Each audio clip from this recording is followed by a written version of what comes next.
आपको हम क्रॉप जो फर्स्ट चैप्टर है क्रॉप प्रोडक्शन एंड मैनेजमेंट में क्रॉप रोटेशन आज जो है पढ़ाने जा रहे हैं। यदि क्रॉप रोटेशन का मतलब होता है, जैसा कि डेफिनेशन के अनुसार स्पष्ट है कि the practice in which different types of crops are grown alternately in the same field. मैंने एक ही प्रकार के खेत में क्रॉप्स का मतलब अल्टरनेट क्रॉप्स का ग्रोन करना, यानी अलग अलग प्रकार के अलग अलग किस्मों के फसल का उत्पादन लेना एक ही खेत में, क्या कहलाता है?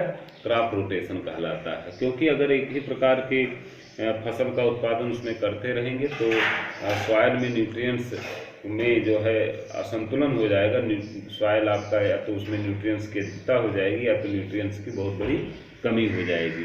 यानी सबसे अच्छा फायदा क्या है कि एक ही प्रकार की फसलों का अलग अलग प्रकार के फसलों का उत्पादन हर सीजन वाइज करते रहना चाहिए। जैसे लेगुमिनस प्लांट के बाद यानी दाल वाले पौधों के बाद बिना दाल वाले पौधों का उस खेत में उत्पादन कभी दूसरे वर्ष कर लेना चाहिए।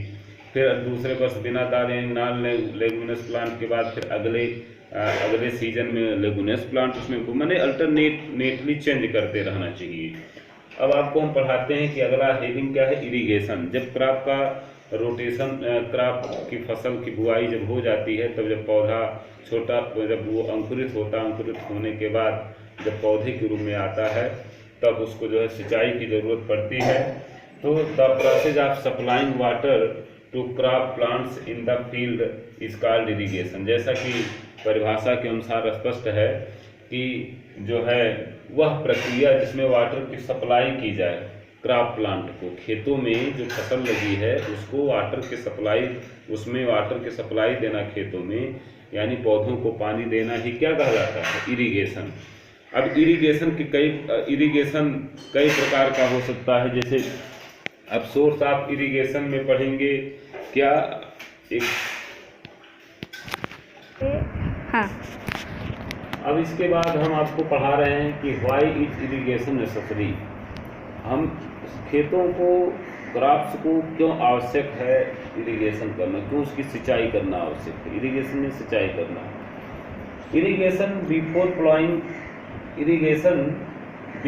प्लाइंग the field make the soil soft. अगर हम क्रॉप्स के कटने के बाद अगर हम उसकी खेतों की जुताई करना चाहते हैं, जब फसल कट जाती है तो खेतों की जुताई की ज़रूरत पड़ती है। तो खेतों की जुताई करने से पहले गर्मियों के दिनों में वो मिट्टी इतनी सूखी हो जाती है कि अगर उसमें हम बिना पानी भरे जुताई करते हैं तो सही ढंग से जो है मिट्टी की जुताई नहीं हो पाती है। तो इसके लिए क्या करना पड़ता है कि खेतों में पानी भरना पड़ता है। पानी भरने के इरिगेशन खेतों की सिंचाई करनी पड़ती है। सिंचाई करने से मिट्टी में मॉइस्चर आ जाता है, मिट्टी थोड़ा सा जो है मुलायम हो जाती है, सॉफ्ट हो जाती है और प्लाइंग अच्छी तरीके से यानी जुताई अच्छे ढंग से होती है और फसल के लिए वो बहुत लाभदायक होती है। इस तरह की जुताई यानी पानी भरने के बाद ही जुताई करनी चाहिए अगर मिट्टी बहुत ज़्यादा सूखी हुई है तो। अब अगला है दूसरा है कि irrigation is necessary to provide moisture for the germination. और दूसरा है कि जब क्रॉप्स आपका सीड बोई जाए तो सीड बोने पर हमें ये देख लेना चाहिए कि हमारे फील्ड में अच्छे तरीके से मॉइस्चर है कि नहीं है, क्योंकि सीड के जर्मिनेशन में, सीड के अंकुरित होने में मॉइस्चर का होना जरूरी है फील्ड में। तो मॉइस्चर तभी रहेगा जब इसके पहले बुआई के पहले आपने उसमें कहीं ना कहीं खेतों में पानी का इरिगेशन हुआ हो, या वर्षा के द्वारा पहले से ऑलरेडी इरिगेशन हुआ हो, या नहीं वर्षा हुई है तो किसान क्या करता है अपने बहुत सारे सोर्स हैं सिंचाई के, उससे जो है पानी उसमें इरिगेशन करता है, खेतों में सिंचाई करता है। तो ये आपके बहुत सारे और भी बहुत सारे फैक्टर्स हैं, बहुत सारे एडवांटेज हैं इरिगेशन के।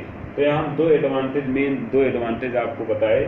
अब अगला हेडिंग आपको पढ़ना है factors affecting irrigation requirement of crops. Irrigation ऐसा नहीं कि सभी फसलों को एक ही प्रकार की इरिगेशन की आवश्यकता होती है। जैसे बहुत सारे वो क्रॉप्स की नेचर पर डिपेंड करता है, किस टाइप का क्रॉप्स है, जिस टाइप का क्रॉप्स है उस तरह से उसको इरिगेट करना पड़ता है। जैसे मान लिया धान का फसल है, पैडी प्लांट्स है, तो पैडी प्लांट्स को जो है ज़्यादा पानी की ज़रूरत पड़ती है। और जो है ये क्या कहते हैं व्हीट प्लांट्स को कम पानी की ज़रूरत पड़ती है। तो अलग अलग एक क्रॉप्स के नेचर पर डिपेंड करता है कि किस प्रकार का क्रॉप्स है। जिस प्रकार का क्रॉप्स है तो उसी प्रकार से उसको इरिगेट किया जाता है। और उसमें सॉइल के नेचर पर भी डिपेंड करता है। अगर मिट्टी चिकनी मिट्टी है तो उसमें कम पानी की ज़रूरत पड़ती है, क्योंकि चिकनी मिट्टी में पानी जो है ज़्यादा देर तक रुका रहता है।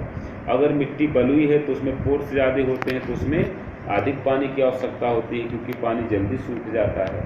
तो इरिगेशन किस पर डिपेंड करता है? क्रॉप्स के नेचर पर और मिट्टी सॉइल के नेचर पर और सीजन पर भी डिपेंड करता है। अगर बरसात के दिनों में हम सिंचाई करते हैं तो पता चल रहा कि हम सिंचाई किए, उसके बाद पानी बरस गया तो खेतों में पानी बहुत ज़्यादा हो गया, फसल आपकी सूख जाएगी। यानी सीजन किस प्रकार का है ये भी देख करके हमको इरिगेट करना चाहिए फसल को, उसकी आवश्यकता के अनुसार।